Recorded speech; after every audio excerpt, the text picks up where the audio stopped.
안녕하세요. 시리우 청담성형외과 피부과 원장 양동준입니다. 김선희 이사입니다. 원장님, 저는 최근에 엄청 핫했던 슬기로운 의사생활을 보면서 저희 병원은 조정석보다 더 열정적인 원장님도 계시고 각 분야 전문적인 직원들도 많은데 저런 것 좀 못 만드나 하는 생각이 들더라고요.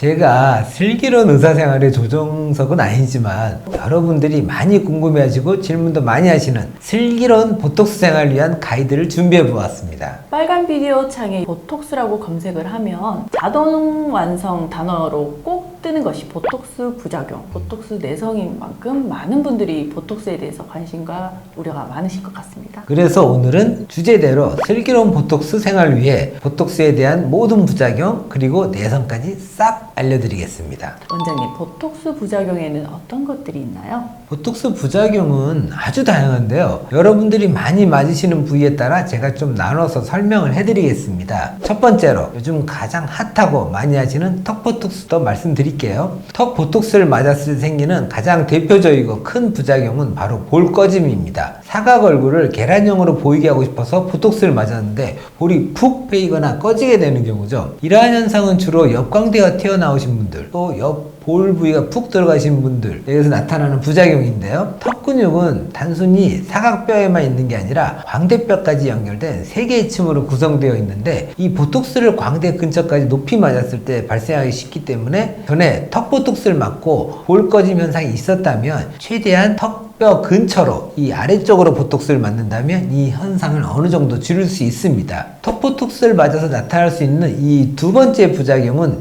교근 돌출입니다. 교근은 거울을 보고 어금니를 앙 깨물었을 때 바깥쪽으로 볼록하고 나오는 부분인데요. 보통 보톡스를 맞고 일주일 뒤부터 나타나게 되는 현상입니다. 이러한 분들은 보통 교근이 많이 발달되신 분이기 때문에 힘을 주었을 때 튀어나온 부위를 한 번 더 보톡스로 리터치를 하시면 좋아집니다. 턱 보톡스로 인해서 나타나는 이 세 번째 부작용은 입꼬리 비대칭입니다. 이런 경우는 보톡스를 맞으시고 사후 관리가 잘 안 됐을 때 나타나는 경우가 꽤 있는데요. 주로 주무실 때 베개를 옆으로 베고 돌아 누워 잤다거나 보톡스를 시술한 부위를 이렇게 마사지 했을 때 보톡스가 입꼬리를 관장하는 근육까지 퍼져서 생기게 됩니다. 또한 너무 과한 용량으로 주사했을 때도 가끔 나타나게 됩니다. 비슷한 부작용으로 어색한 웃음이 나타나기도 하고요. 근데 안타깝게 이런 경우는 보톡스의 효과가 떨어질 때까지 기다리는 것밖에는 방법이 없습니다.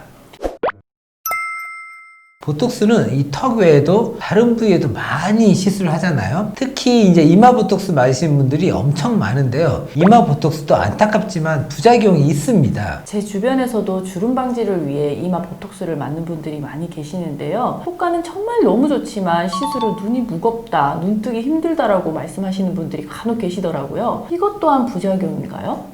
부작용이라고 할 수도 있고요. 아닐 수도 있는데 맞긴 합니다. 이러한 부작용은 눈을 뜨는 힘이 약하거나 눈 쪽에 피부가 많이 덮여서 이마를 이렇게 사용해서 눈을 뜨고 있는 분들인데요. 이런 걸 고려하지 않고 그냥 일반적으로 이렇게 이마 주름 펴겠다고 놓게 되면 근육이 딱 마비가 돼 버리니까 딱 고정돼 버리기 때문에 아무래도 눈 뜰 때 불편함을 느낄 수 있습니다. 심한 경우는 이 아래로 이렇게 처진 눈꺼풀 때문에 각막에 스크래치가 나서 눈앞이 흐릿하게 보이는 경우도 있습니다. 또 눈을 못 뜨기 때문에 두통을 호소하는 분들도 많습니다. 이런 경우에는 앉아서 어떻게 이마 주름을 쓰는지 꼭 체크해서 최대한 눈썹을 쓸 수 있게 보톡스 포인트를 잡는 것이 아주 중요합니다. 이마 보톡스의 또 다른 부작용은 이 사무라이 눈썹입니다. 눈썹이 바깥쪽이 위로 이렇게 확 올라가서 환한 눈썹처럼 보이게 되거나 눈썹 삐뚤어짐이 생길 수 있는데요. 이 경우는 네온하셔서 이 올라간 눈썹 부위에 한두 포인트 보톡스를 진행하시면 눈썹은 자연스럽게 내려갈 수 있으니까 너무 걱정하지 않으셔도 됩니다. 부작용들이 참 다양하네요. 누구나 이러한 부작용을 겪는 게 참 싫으실 텐데요. 원장님, 혹시 보톡스로 인한 부작용을 예방하는 좋은 방법이 있을까요? 이러한 부작용이 왜 생기는지 원인부터 알고 대처해야 합니다. 보톡스 시술이라고 하면 다들 엄청 간단한 시술이라고 생각하시는데요. 사실 이 보톡스 시술이야말로 시술자의 손을 가장 많이 타는 시술이기도 합니다. 시술자는 반드시 근육의 해부학적 구조를 잘 알고 있어야 하고요. 보톡스를 어떤 비율로 희석하느냐, 어디에 놓느냐에 따라서 달라지기 때문에 아무리 간단한 시술이라도 대충 맞으시는 것보다는 꼭 시술하는 의사와 상담을 통해 원하는 결과치를 얻기 바랍니다. 그럼 원장님, 보톡스 부작용에 대해 대해서는 이제 잘 알겠는데요.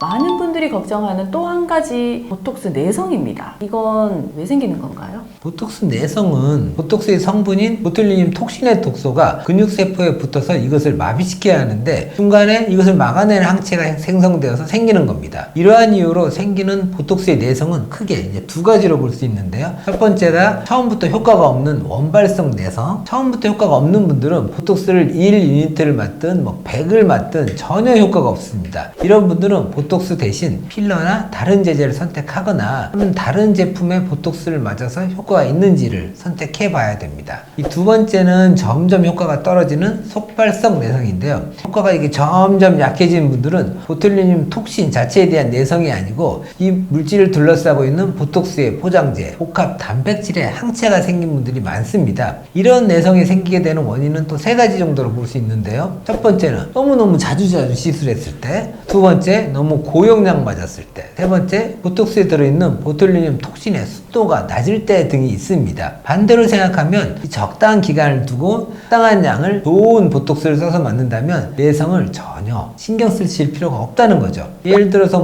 턱, 종아리, 승모근 등 강한 근육에는 고용량의 보톡스를 써야 하니까 보통 5에서 6개월 간격으로, 주름을 피는 보톡스는 보통 한 4개월 정도의 간격으로 시술하기를 추천드립니다.